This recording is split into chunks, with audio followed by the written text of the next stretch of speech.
Hello, and welcome back to Baby Elias's stories.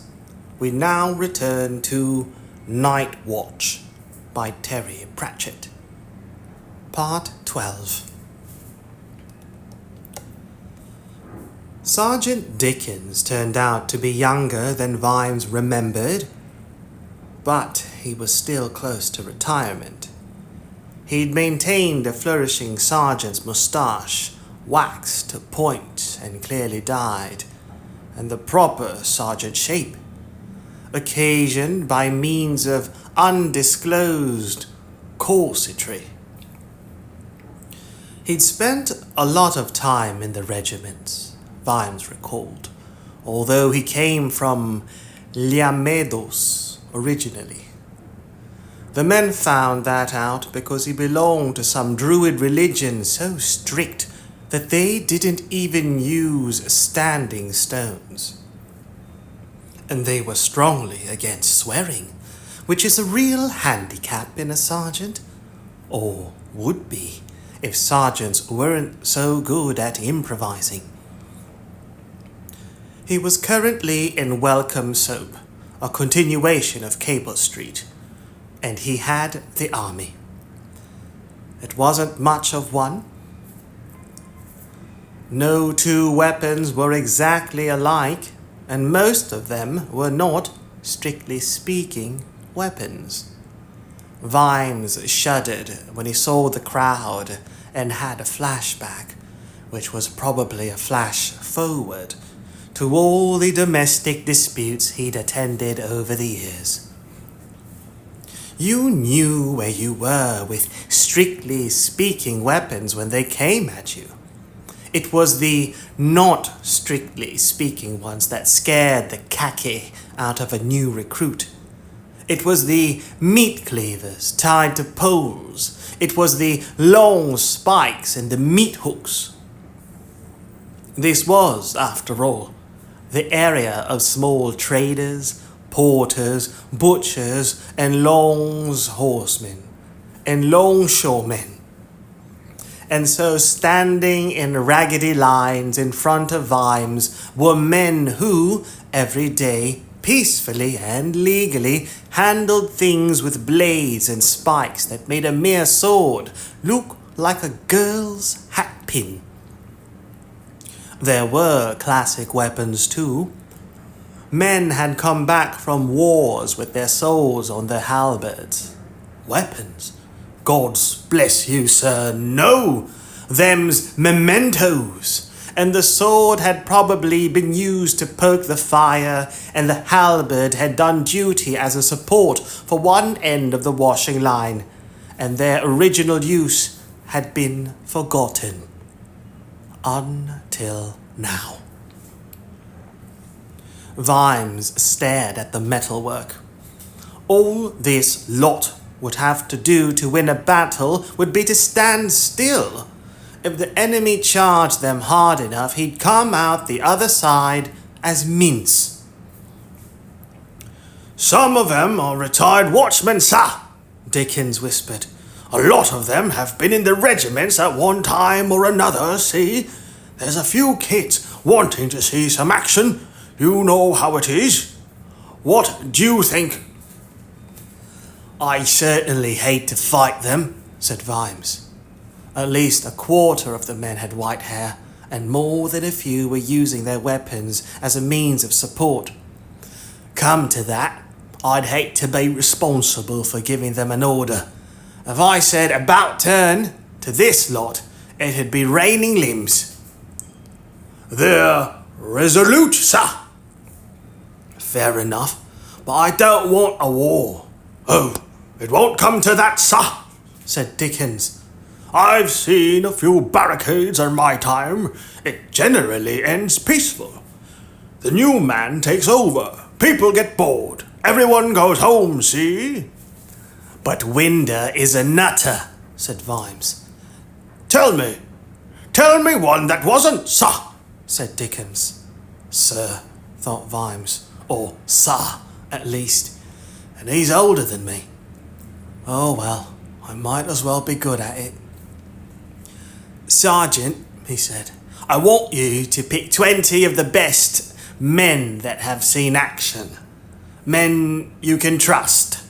And I want them down at the shambling gate and alert. Dickens looked puzzled. But that's barred, sir.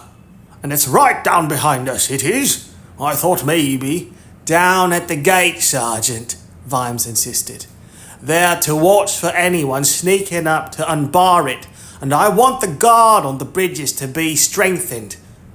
Put down caltrops on the bridge, string wires. I want anyone who tries to come at us over the bridge to have a really bad time. Understand? Do you know something, sir? Said Dickens, with his head on one side.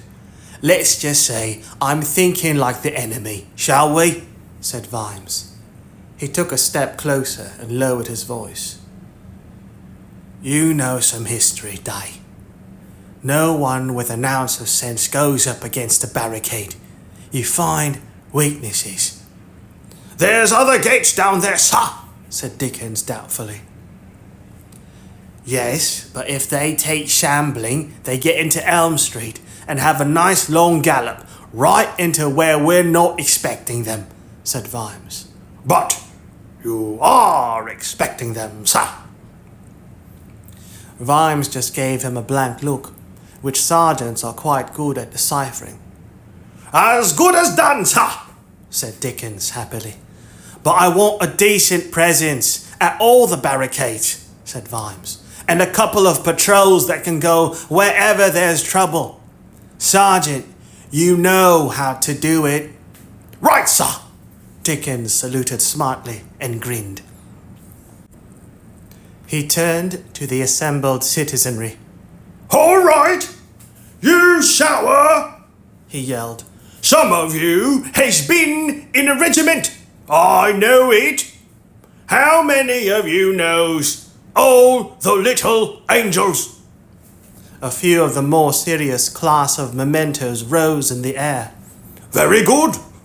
Already we has a choir.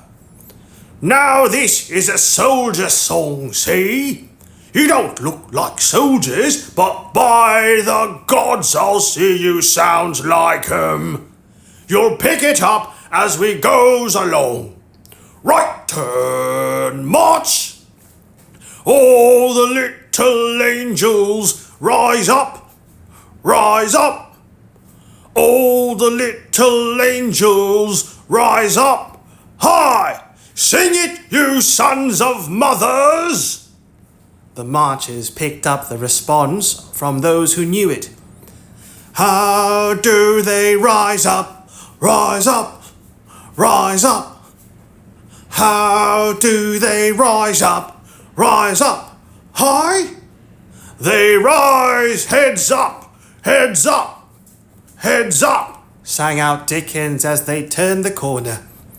Vimes listened as the refrain died away. That's a nice song, said young Sam, and Vimes remembered that he was hearing it for the first time. It's an old soldier's song, he said. Really, Sarge, but it's about angels. Yes, thought Vimes, and it's amazing what bits those angels cause to rise up as the song progresses. It's a real soldier's song, sentimental, with dirty bits. As I recall, they used to sing it after battles, he said. I've seen old men cry when they sing it, he added. Why? It sounds cheerful.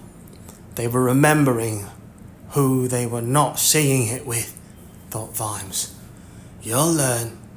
I know you will. After a while, the patrols came back. Major Mountjoy Steadfast was bright enough not to ask for written reports. They took too long and weren't very well spelled. One by one, the men told the story. Sometimes Captain Wrangle, who was plotting things on the map, would whistle under his breath. It's huge, sir. It really is. Nearly a quarter of the city's behind barricades down there. The major rubbed his forehead and turned to Trooper Gabbitas. the last man in and the one who seemed to have taken pains to get the most information.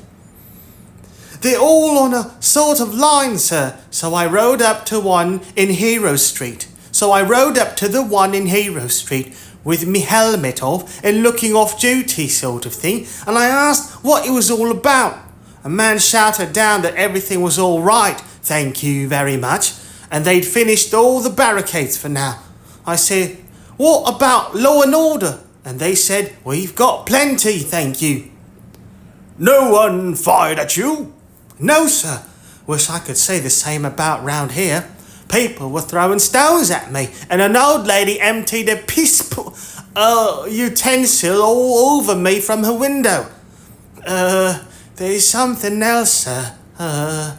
Out with it, man." I think I recognised a few people up on the barricades, sir. They were some of ours, sir."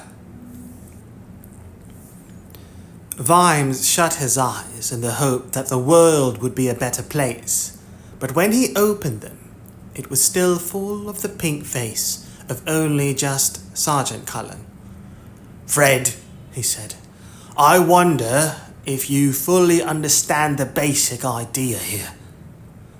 The soldiers, that's the other people, Fred, they stay on the outside of the barricade.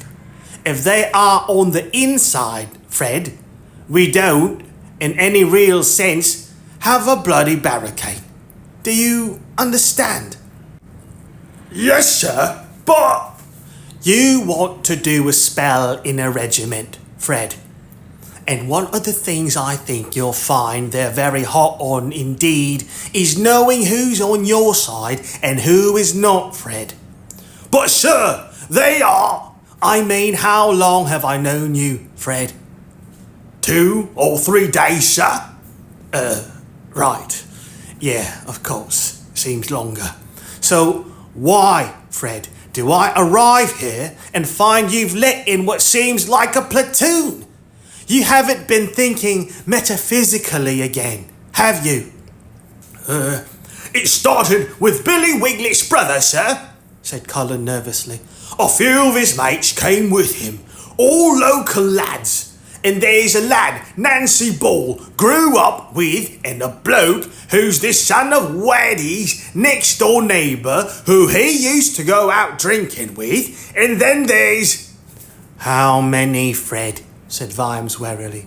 60, sir. Might be a few more by now." "And it doesn't occur to you that they might be part of some clever plan?" "No, Sarge, it never did. 'Cause I can't see Wally Wiglet being part of a clever plan, Sarge, on account of him not being much of a thinker, sir. They only allowed him to be in the regiment after he got someone to paint L and R on his boots. See, we know 'em all, Sarge. Most of the lads join up for a bit just to get out of the city and maybe show Johnny Foreigner who's boss. They never expected to have old grannies spitting on them in their own city, Sarge. That can get a lad down, that sort of thing. And getting cobblestones chucked at them too, of course." Vimes gave in. It was all true. "All right," he said. "But if this goes on, everyone is going to be inside the barricade, Fred." And there could be worse ways of ending it, he thought. People had lit fires in the streets. Some cooking pots had been brought out, but most of the people were engaging in Ankh-Morpork's traditional pastime, which was hanging around to see what had happened next. "What's going to happen next, Sarge?" said Sam. "I think they'll attack in 2 places," said Vimes. "The cavalry will go right outside the city and try to come in through the shambling gates because that'll look easy. And the soldiers and the rest of the watch who aren't on our side will probably creep across Misbegot Bridge under cover." "Are you sure, sir?" "Positive," said Vimes. After all, it had already happened. Or something. He pinched the bridge of his nose. He couldn't quite remember when he'd slept last. Slept not dozed or been unconscious. He knew his thinking was a little fuzzy around the edges, but he did know how the Trickle Mine Road barricade had been broken. It had been only one sentence in the history book, but he remembered it. Sieges that weren't broken via treachery were breached via some small door around the back. It was a fact of history. But it won't be for an hour or two, he said aloud. We're not important enough.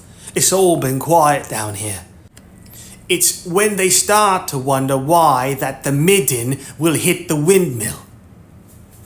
Lots of people are getting through, Sarge. Some of the men said they could hear screaming in the distance. People are just piling in. There's robberies and everything going on out there. Lance Constable? Yes, Sarge. You know when you wanted to swing a club at that torturing bastard and I stopped you? Yes, Sarge. That's why, lad. Once we break down, it all breaks down. Yes, Sarge. But you do bop people over the head. Interesting point, Lance Constable. Logical and well made too, in a clear tone of voice bordering on the bloody cheeky. But there's a big difference. And what's that, Sarge? You'll find out, said Vimes, and privately thought, the answer is, it's me doing it.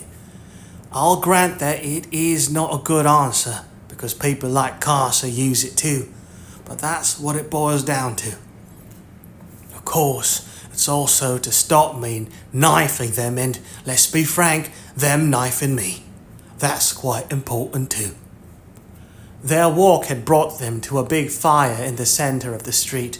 A cauldron was bubbling on it, and people were queuing up, holding bowls. Smells good, he said to the figure, gently stirring the cauldron's contents with the ladle. Oh, it's you, Mr. Dibbler. It's called victory stew, Sergeant, said Dibbler. 2 pence a bowl, or I'll cut my own throat, eh? Close enough, said Vimes, and looked at the strange, and what was worse, occasionally haunting familiar lumps seething in the scum. What's in it? It's stew, explained Dibbler. Strong enough to put hairs on your chest. Yes, I can see that some of those bits of meat have got bristles on them already, said Vimes. Right! That's how good it is. It looks very nice, said Sam weakly. You'll have to excuse the Lance Constable, Mr. Dibbler, said Vimes. The poor lad was brought up not to eat stew that winks at him. He sat down with his bowl and his back against the wall and looked up at the barricade. People had been busy. In truth, there wasn't much else to do. The one here, from side to side of Hero Street, was 14 feet high and even had a crude walkway. It looked businesslike. He leaned back and shut his eyes. There was a hesitant slurping sound beside him, as young Sam tried the stew, and then, "Is it going to come down to fighting, Sarge?" "Yes," said Vimes without opening his eyes. "Like, really fighting?" "Yep." "But won't there be some talking first?" "Nope," said Vimes, trying to make himself comfortable. "Maybe some talking afterwards." "Seems the wrong way round." "Yes, lad, but it's a tried and tested method." There was no further comment. Slowly, with the sounds of the street in his ears, Vimes slid into sleep. Major Mountjoy Steadfast knew what would happen if he sent a message to the palace. "What do I do now, sir?" was not something his lordship wanted to hear. It was not the sort of question a major was supposed to ask, given that the original orders had been very clear. Barricades were to be torn down. Rebels were to be repelled. Grasp the nettle firmly and all that. He had, as a child, grasped nettles firmly and had sometimes had a hand the size of a small pig. There were deserters behind the barricade. Deserters? How did that happen? It was a huge barricade. It was lined with armed men. There were deserters on it, and he had his orders. It was all clear. If only they'd, well, rebel. He'd sent Trooper Garbitas down there again, and by his account it seemed very peaceful. Normal city life appeared to be going on behind the barricade, which was more than you could say for the chaos outside it. If they'd fired on Garbitas or thrown things, that would have made it so much easier. Instead, they were acting, well, decently. That was no way for enemies of the state to behave. The enemy of the state was in front of the Major now. Garbitas had not come back empty-handed. "Caught it sneaking after me," he said. To the captive, he said, "Been behind the barricade, haven't we, my lad?" Can it speak? Said the Major, staring at the thing. "There's no need to be like that," said Nobby Nobbs. "It's a street urchin, sir," said the trooper. The Major stared at all he could see of the prisoner, which was an oversized helmet and a nose. Get it something to stand on, will you, Captain? He said, and waited while a stool was found. It did not, all things considered, improve matters. It just gave rise to questions.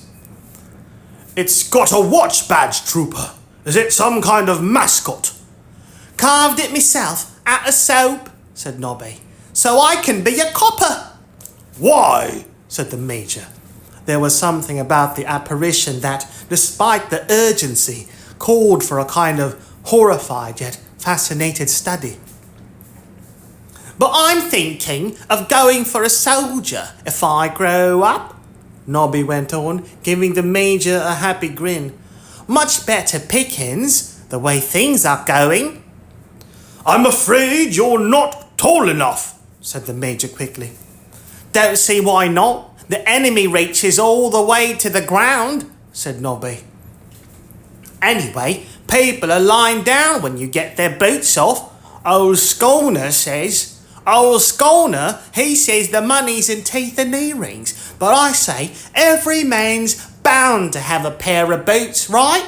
Whereas there's a lot of bad teeth around these days, and the false teeth makers always demand a decent set." Do you mean to tell me that you want to join the army just to loot the battlefields? Said the Major, completely shocked. A little lad like you? "Once, when old Schooner was sober for 2 days together, he made me a little set of soldiers," said Nobby. "And they had these little boots that you could—" Shut up, said the Major. "Take off, and tiny little wooden teeth that you could—" Will you shut up? Said the Major.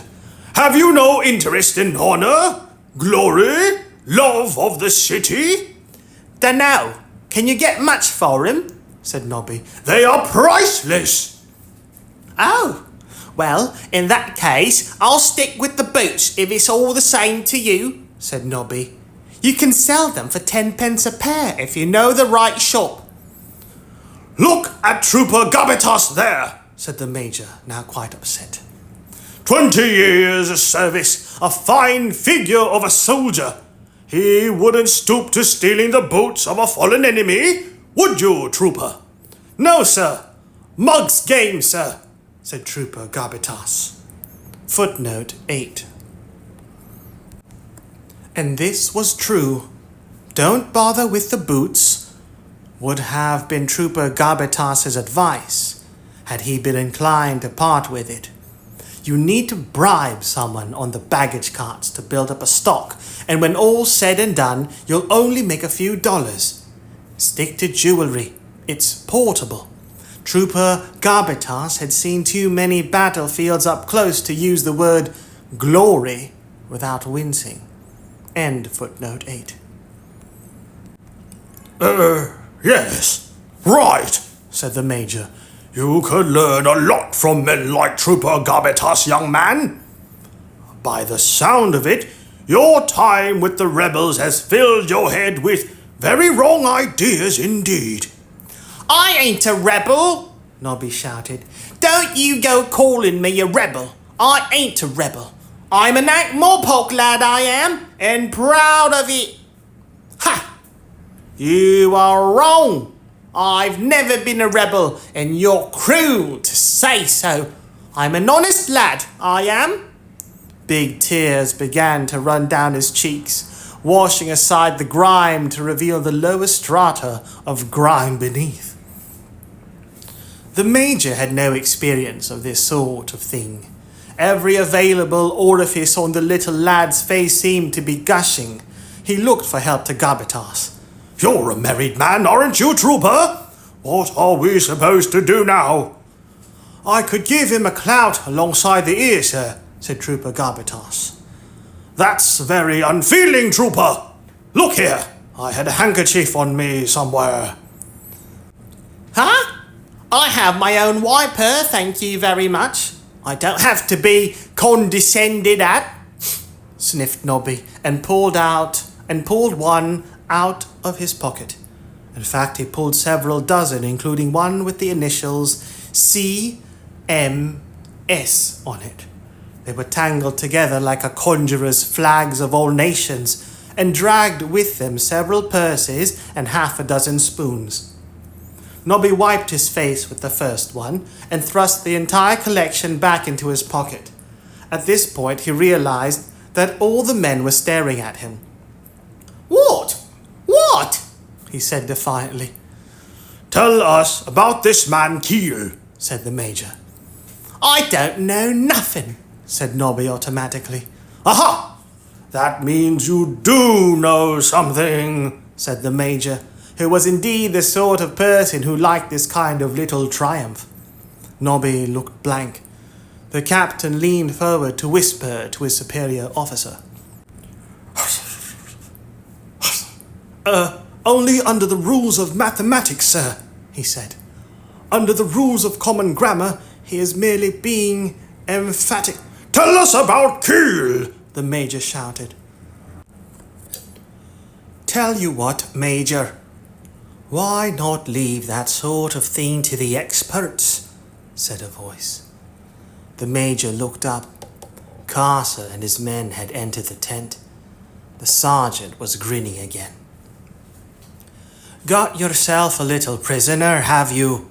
He said, stepping forward to examine Nobby. Reckon you've got a ringleader here, yeah? Told you anything, has he? I shouldn't think so. You need special training to get the best out of lads like this.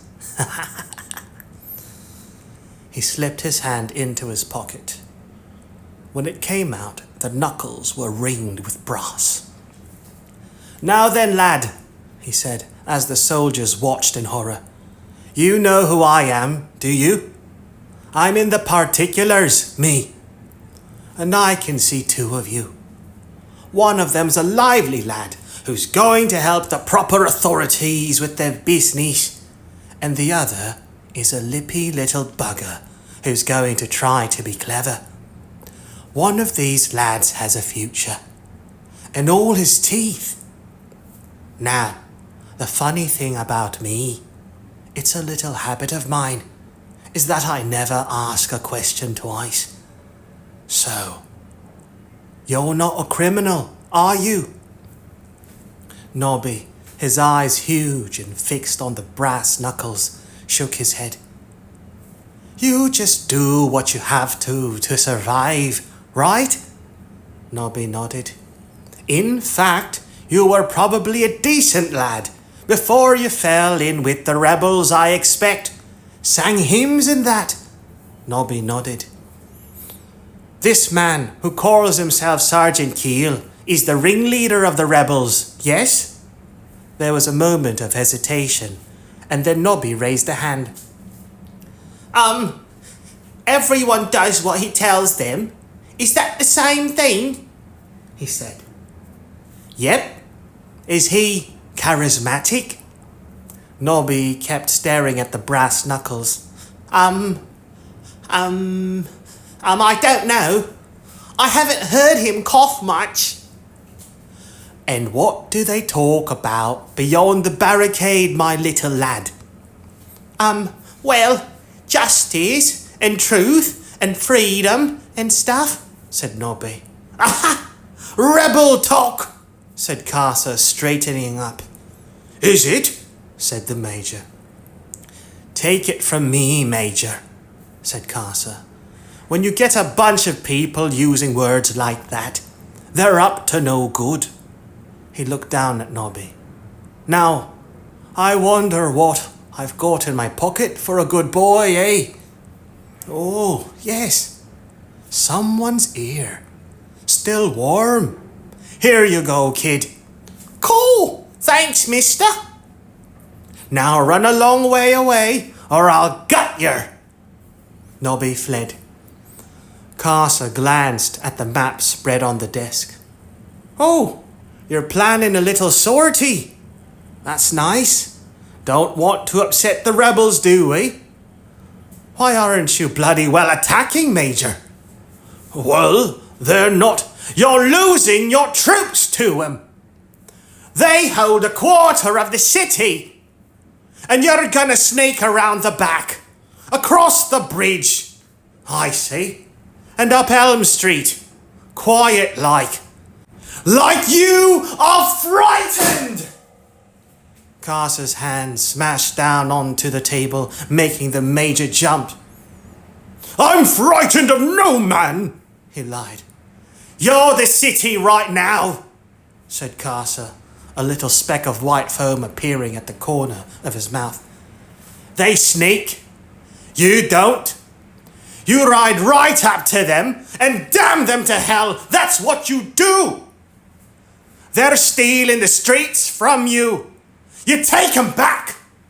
They've put themselves beyond the law. You take the law to them.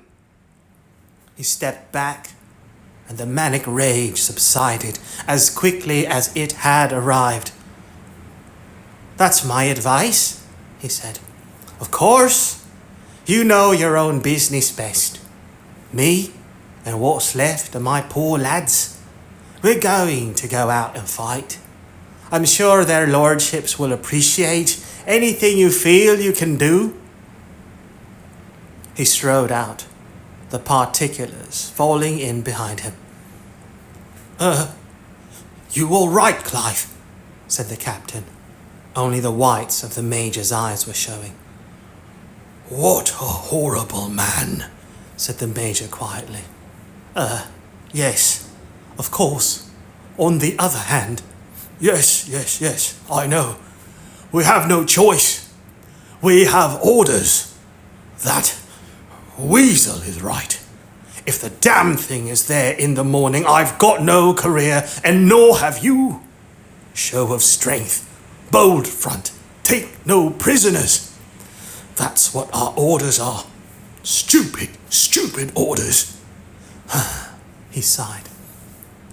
I suppose we could disobey, said the captain. Are you mad? And then what would we do? Don't be a fool, Tom. Muster the men. Get the ox teams hitched up. Let's make a bit of a show for the sake of it. Let's just get it over with. Vimes was shaken awake. He looked up into his own face, younger, less lined, more terrified. What? They're bringing up siege weapons, Sarge. They're coming down the street, Sarge. What? That's stupid. The barricade is highest here. A couple of men could defend it. Vimes leapt to his feet. It must be a feint. A stupid feint, too. Just here, Waddy and his mates had wedged two big carts across the road, and they'd become the nucleus of a solid wall of wood and rubble. But there was a narrow, low entrance for people to come through, which led them into the Republic, with their head at just the right height for a gentle tap if they turned out to be a soldier. People were scrambling through now like rats. Vimes climbed up the barricade and looked over the top. At the far end of the street, a big metal wall was advancing, surrounded by flaming torches. That was all there was to see in a city without lights. But he knew what it was. It was called Big Mary, and it was mounted on a heavy cart. Vimes had seen it before. There would be a couple of oxen behind the cart, pushing it. The walls weren't solid metal, but merely a skin to stop defenders throwing fire at the wooden planks underneath. And the whole thing was simply to defend the men who, behind that cozy shelter, had the big hooks on the end of the long chains. They'd fix them in the barricade, and the oxen would be turned around in the traces, and maybe another 4 beasts would be added, and then there was nothing you could build of wood that wouldn't be pulled apart. Between the cart and the barricade, struggling to escape from the crush, was a mass of frightened people. "You got any orders, Sarge?" said Fred Cullen, pulling himself up alongside Vimes. He looked up the street. "Oh dear," he said. "Yeah, this is when you need a couple of trolls on the force," said Vimes. "I reckon ditch it. Trolls? Huh, wouldn't work with any trolls," said Cullen. "Too thick to take orders." "You'll find out one day," thought Vimes, and said aloud. "Okay, anyone that can't or shouldn't have a weapon, they get back as far as possible, right? Get a message to Dickens. Tell him we'll need anyone he can spare. But blast it!" What had happened before? There had been a lot of activity against the barricades, but it had been a feint while the cavalry was sneaking around outside. He didn't remember this. He glanced at the oncoming wagon. At the top of the wobbling wall on the other side, there was generally a narrow ledge for bowmen to stand and fire down at anyone trying to interfere with the demolition men. In the treacherous light of the torches, Vimes thought he saw the features of Carcer. Even at this distance, there was something horribly recognizable about that expression. Swing was dead. And when everyone's running around in confusion, a man who is firm of purpose can push his way up by sheer nerve. After all, Vimes thought, I did. He clambered down the barricade and looked at the men. "I want a volunteer." "No, not you, Sam. Wiglet, you'll do. Your dad's a carpenter, right? Well, there's a carpenter's shop round the corner. Run and get me a couple of mallets and some wooden wedges or long nails. Something spiky. Go, go, go!" Wiglet nodded and ran off. "And, let's see. Yeah, I need 2 pennyworth of fresh ginger. Nancy Ball, nip around the corner to the apothecary, will you?" "What's that any good for, Sarge?" said Sam. "Gingering things up." Vimes removed his helmet and armor and nodded to the gap through which people were streaming. "Fred, we'll be going out that way. Think you can push us a path?" "I'll give it a go, Sarge." Fred squared his shoulders. "We're going to stop that thing. They can't move it fast, and with all this noise and confusion, no one will notice a thing." That was quick. "Billy!" "I just grabbed everything, Sarge," panted Wiglet, running up with a small sack. "I know what you want to do, Sarge. I did it sometimes out of mischief when I was a kid." "Me too," said Vimes. "And here's my ginger. Ah, lovely. It brings tears to my eyes. Okay, Billy. Ready, Fred?" It took all of Colin's bulk, with Vimes pushing behind him, to thrust a way through the desperate mob into the world beyond the barricade. In the darkness, Vimes forced his way between the bodies, up to the side of the siege engine. It was like a huge, slow ram pushing its way down the street, but jerking forward more slowly than a walking pace because of the press of people. Vimes fancied that Carcer probably enjoyed this ride. He ducked under the cart, unseen in the mob, and grabbed a mallet and a wedge from Wiglet's bag. "You do the left rear wheel, and then make a run for it, Billy," he said. But Sarge, that was an order. Get out, get back, get people off the street as fast as possible. Do it! Vimes crawled up to one of the front wheels and held the wedge ready between wheel and axle. The cart stopped for a moment, and then he thrust the wedge into the gap and thumped it with the hammer. He had time for another blow before the cart gave a creak that suggested the oxen were pushing again. Then he crawled back quickly and took the sack from Billy before the little man, with a reluctant glance, scuttled out into the forest of legs. Vimes got a third wedge in before loud voices somewhere behind him indicated that the lack of progress had been noticed. The wheels rocked and bound even further on the wedges. The wheels would have to come off before they could be got out. Even so, oxen were powerful beasts. Enough of them would have no problem at all in dragging the cart as well as the barricade. But the nice thing was that people thought of a barricade as something people tried to get into, not out of. Vimes slipped out into the noisy, confusing night. There were soldiers and watchmen and refugees all cursing at cross purposes. In the flickering shadows, Vimes was just another shape. He pushed his way confidently around to the straining oxen and their driver, who was prodding them with a stick. He was heartened by the fact that the man looked the kind of man who'd get 6 out of 10 when answering the question, "What is your name?" Vimes didn't even stop. The important thing was not to let the other person have a chance to say, "But," let alone, "Who the hell do you think you are?" He pushed the man aside and glared at the sweating beasts. "Ah, right. I can see your problem right here," he said, in the voice of one who knows everything there is to know about oxen. "They've got the glaggies, but we can fix that. Hold up that one's tail. Hurry up, man!" The ox poker responded to the voice of authority. Vimes palmed a lump of ginger. Here goes, he thought. At least it's somewhere warm on a cold night. Okay, now the other one. Right. Okay. Now I'll just go around and, said Vimes, hurrying back into the shadows. He shouldered his way through the throng and dived through the tiny hole. "It's all right, Sarge. I spotted you coming through Mrs. Rutherford's dining room chairs," said Fred Cullen, hauling him upright. "Well, you stopped it, Sarge, and no mistake. You really...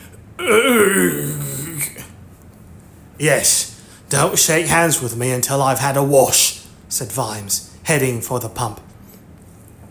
He kept an ear cocked for any strange noises on the other side of the barricade. There were none for several seconds, and then he heard it.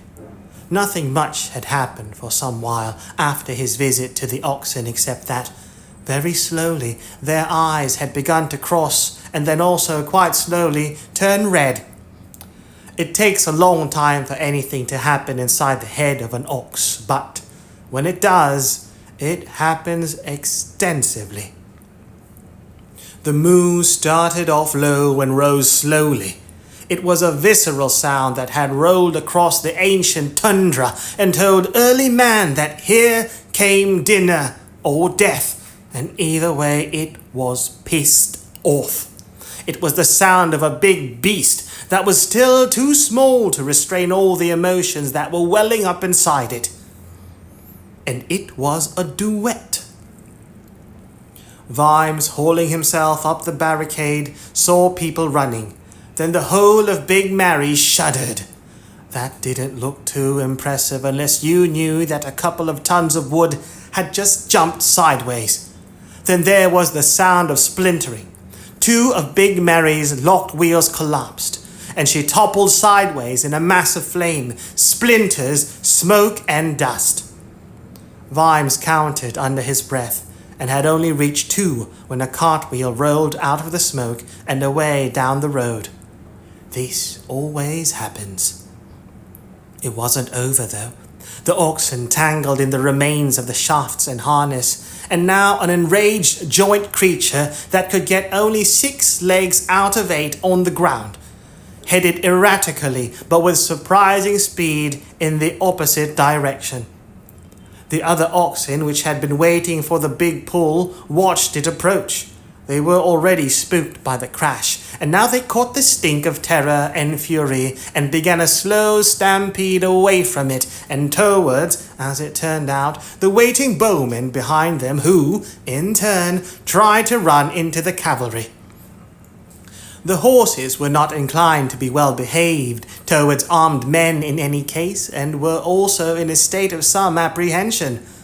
They relieved this by kicking the hell out of anyone close. It was hard for the watchers along the barricade to see much of what happened after that, but the noises were very interesting for quite some time. Sergeant Collins' mouth shut. Bloody hell, Sarge! He said admiringly. In the distance, glass shattered. They'll be back, said Vimes.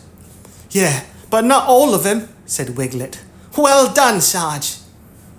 Vimes turned and saw Sam staring at him in wide-eyed hero worship.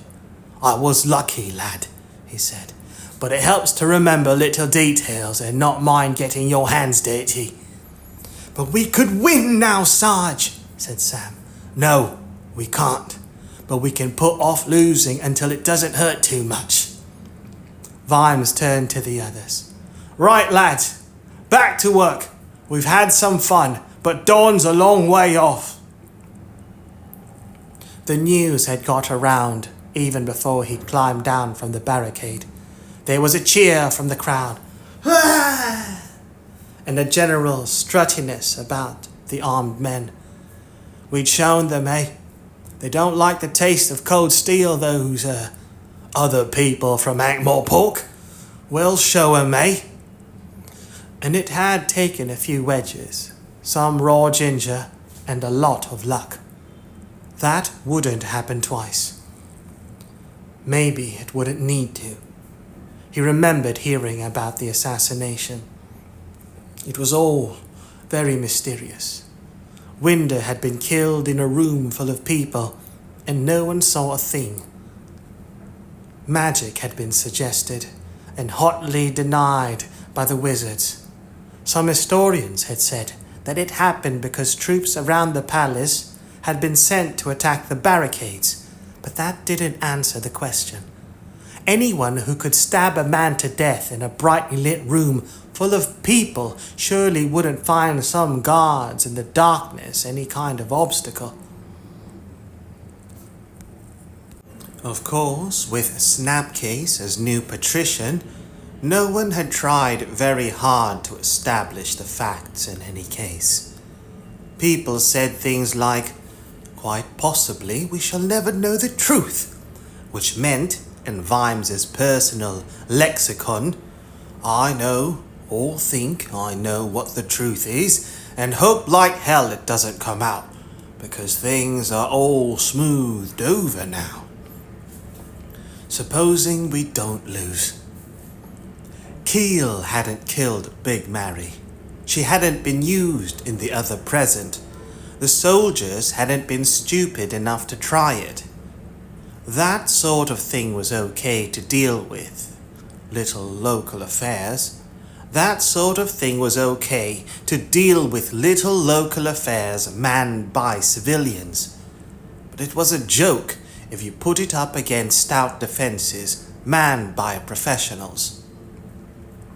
Now she was a wreck. The attackers would have to think up a new plan in a hurry.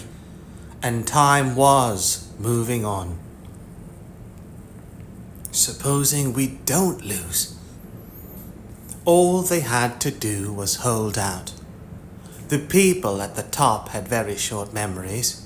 Winder is mysteriously dead. Long live Lord Snapcase. And suddenly all the rebels become glorious freedom fighters. And there's 7 unfilled graves in the cemetery. Would he be able to go back then? Supposing Madam was right, and he got offered the post of commander, not as a bribe, but because he earned it. But because he'd earned it, that'd change history. He took out the cigar case and stared hard at the inscription. Let's see, he thought. If I never met Sybil, we wouldn't get married, and she wouldn't buy me this, so I couldn't be looking at it. He stared hard at the curly engraving, almost willing it to disappear. It didn't. On the other hand, that old monk had said that whatever happens stays happened, and now Vimes had a mental picture of Sybil and Carrot and Detritus and all the rest of them frozen in a moment that'd never have a next moment. He wanted to go home. He wanted it so much that he trembled at the thought.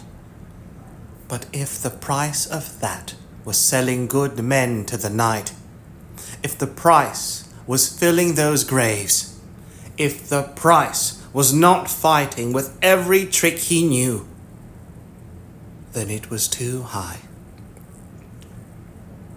It wasn't a decision that he was making, he knew. It was happening far below the areas of the brain that made decisions. It was something built in. There was no universe anywhere where a Sam Vimes would give in on this, because if he did, then he wouldn't be Sam Vimes anymore. The writing stayed on the silver, but it was blurred now because of the tears welling up. They were tears of anger, mostly at himself.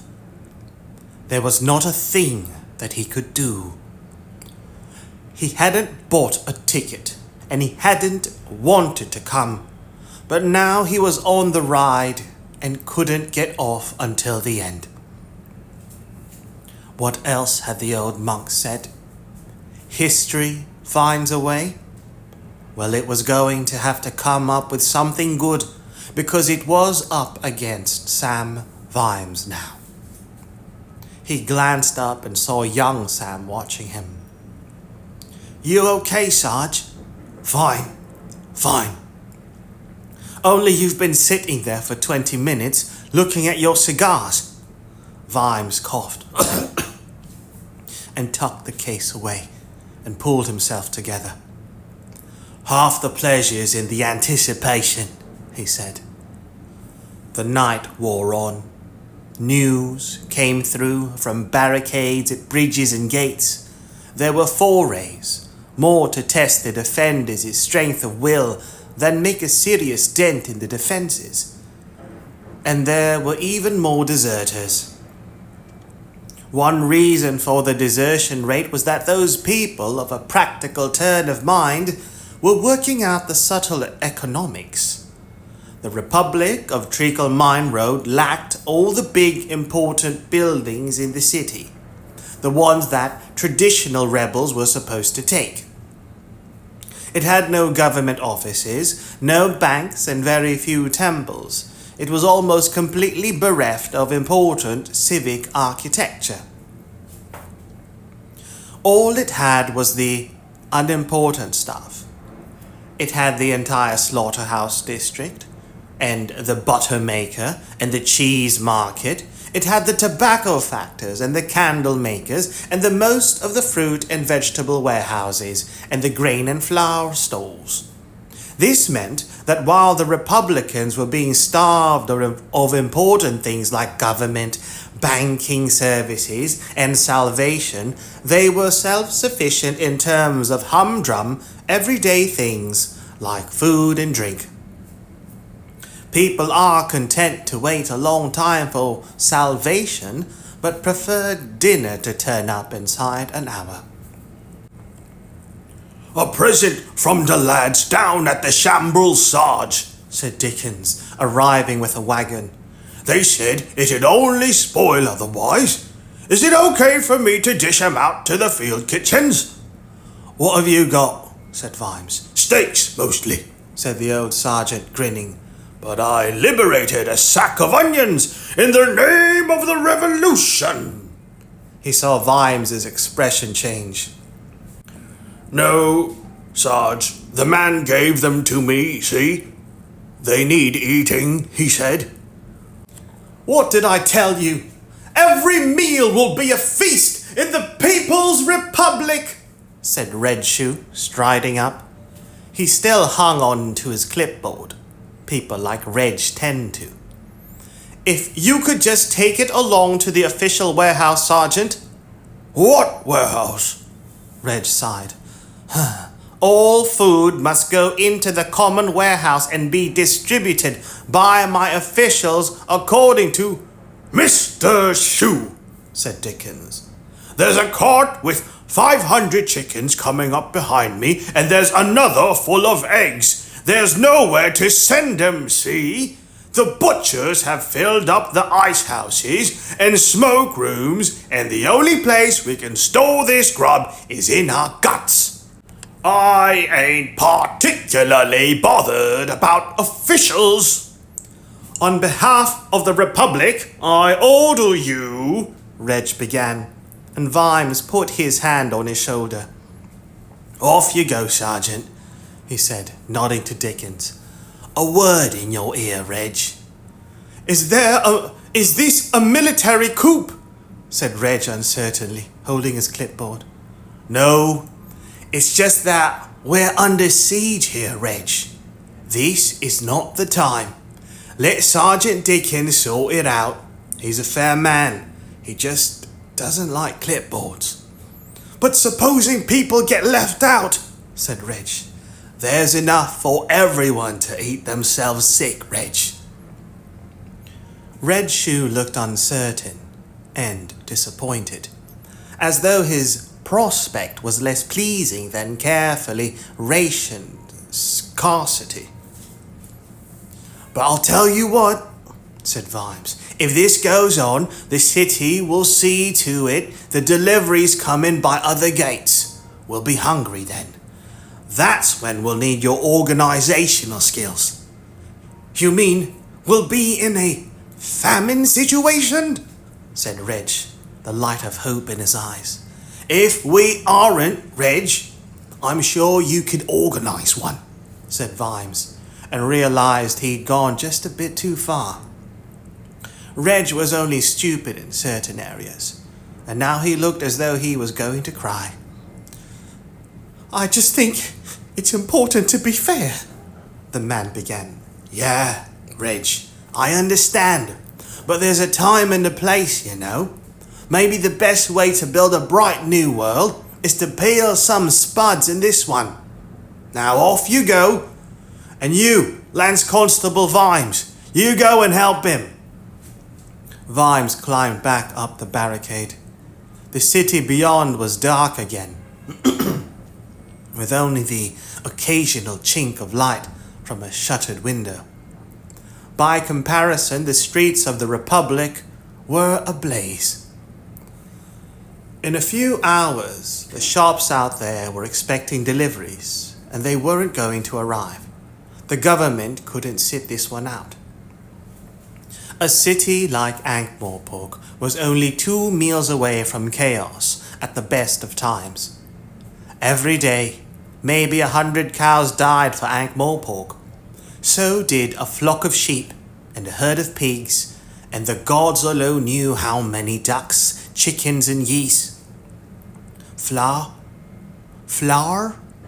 He'd heard it was 80 tons, and about the same amount of potatoes, and maybe 20 tons of herring.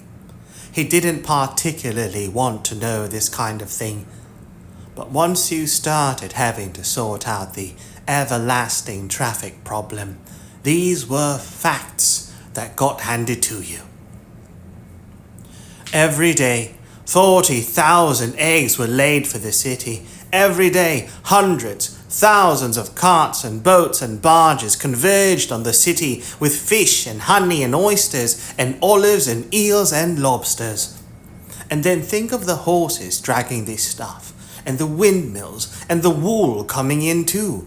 Every day the cloth, the tobacco, the spices, the ore, the timber, the cheese, the coal, the fat, the tallow, the hay, every damn day. And that was now. Back home, the city was twice as big.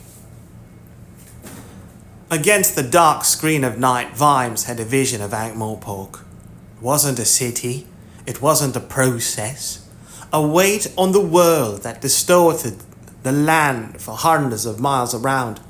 People who'd never see it in their whole life nevertheless spent their life working for it. Thousands and thousands of green acres were part of it. Forests were part of it. It drew in and consumed and gave back the dung from its pens and the soot from its chimneys and steel and saucepans and all the tools by which its food was made, and also clothes and fashions and new ideas, and also clothes and fashions and ideas and interesting vices, songs and knowledge, and something which, if looked at in the right light, was called civilization. That's what civilization meant. It meant the city. Was anyone else out there thinking about this? A lot of stuff came in through the Onion Gate and the Shambling Gate, both now Republican and solidly locked. There'd be a military picket on them, surely. Right now there were carts on the way that would find those gates closed to them. Yet, no matter what the politics, eggs hatch and milk sours, and herds of driven animals need penning and watering. And where was that going to happen? Would the military sort it out? Well, would they? While the carts rumbled up and there were hemmed in. While the carts rumbled up and then were hemmed in by the carts behind, and the pigs escaped and the cattle herds wandered off? Was anyone important thinking about this? Suddenly the machine was wobbling, but Winder and his cronies didn't think about the machine. They thought about money. Meat and drink came from servants. They happened. Veterinary, Vimes realized, thought about this sort of thing all the time. The Ankh-Morpork back home was twice as big and 4 times as vulnerable. He wouldn't have let something like this happen. Little wheels must spin so that the machine can turn, he'd say. But now, in the dark, it all spun on Vimes. If the man breaks down, it all breaks down, he thought. The whole machine breaks down, and it goes on breaking down, and it breaks down the people. Behind him, he heard a relief squad marching down Hero Street. How do they rise? They rise knees up, knees up, knees up. They rise knees up high. All the little angels. For a moment, Vimes wondered, looking out through a gap in the furniture. If there wasn't something in Fred's idea about moving the barricades on and on like a sort of sieve, street by street, you could let through the decent people and push the bastards, the rich bullies, the wheelers and dealers in people's fates, the leeches, the hanger-ons, the brown noses and courtiers and smarmy plump devils in expensive clothes, all those people who didn't know or care about the machine but stole its grease, push them into a smaller and smaller compass and then leave them in there. Maybe you could toss some food in every couple of days. Or maybe you could leave them to do what they'd always done, which was live off other people. there wasn't much noise from the dark streets. Vimes wondered what was going on. He wondered if anyone out there was taking care of business. Major Mountjoy Steadfast stared empty-eyed at the damn map. How many then? He said. 32 men injured, sir, and another 20 probably desertions, said Captain Wrangle. And Big Mary is firewood, of course. Oh, gods! Do you want to hear the rest, sir? There's more? I'm afraid there is, sir. Before the remains of Big Mary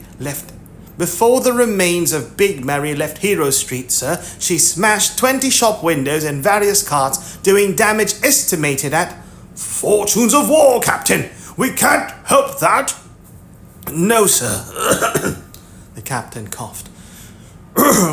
Do you want to know what happened next, sir? Next? There was a next? Said the Major, beginning to panic. Yes, sir. Quite a lot of next, actually, sir. The 3 gates through which most of the agricultural produce comes into the city are picketed, sir, on your orders. So the carters and drovers are trying to bring their stuff along Short Street, sir.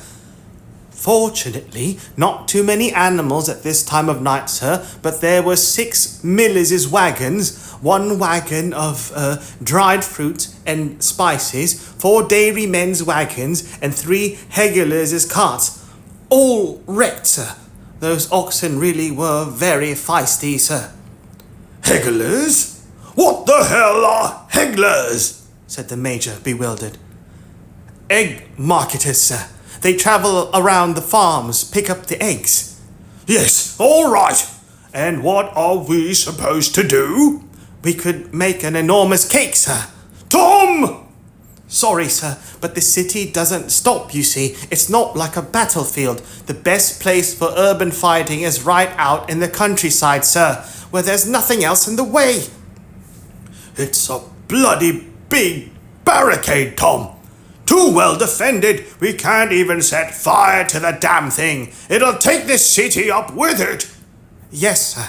And the point is, sir, that they're not actually doing anything, sir, except being there. What do you mean? They're even putting old grannies up on the barricades, shouting down to the lads. Poor Sergeant Franklin, sir, his granny saw him and said that if he didn't turn up, she'd tell everyone what he did when he was 11, sir. The men are armed, aren't they? Said the Major, wiping his forehead. Oh, yes, but we've kind of advised them not to shoot unarmed old ladies, sir. We don't want another Dolly Sisters, do we, sir? The Major stared at the map. There was a solution, he felt. Well, what did Sergeant Franklin do when he was, he said absent-mindedly. She didn't say, sir. A sudden feeling of relief stole over the Major. Captain, you know what this is now? I'm sure you'll tell me, sir. I will, Tom. I will. This is political, Tom. We're soldiers. Political goes higher up. You're right, sir. Well done, sir. Dig out a lieutenant who has been a bit slack lately and send him up to tell their lordships, said the Major. Isn't that a bit cruel, sir? Of course it is. This is politics now.